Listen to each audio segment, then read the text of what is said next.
आपल्या पचन संस्थेवरती लिंबाचं अप्रतिम काम आहे, कारण हे दीपन पाचन करणारे आहे। आपल्या पाचकाग्नीला जाठराग्नीला प्रदीप्त करून चांगली भूक लागायला मदत करते आणि याच्यामुळे खाल्लेलं अन्नही व्यवस्थित पचलं जातं।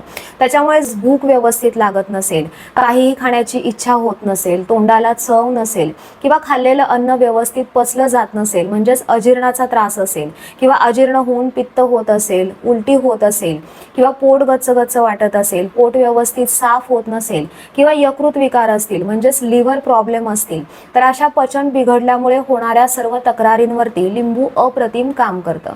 या ठिकाणी तुम्हाला काय करायचं आहे, तर लिंबू कापून त्याच्यावरती खडीसाखरेची पावडर घालून ते लिंबू तुम्हाला चोखायचं आहे किंवा 2 चमचे लिंबाचा रस त्याच्यामध्ये पाव चमचा खडीसाखर पावडर घालून ते मिश्रण तुम्हाला घ्यायचं आहे।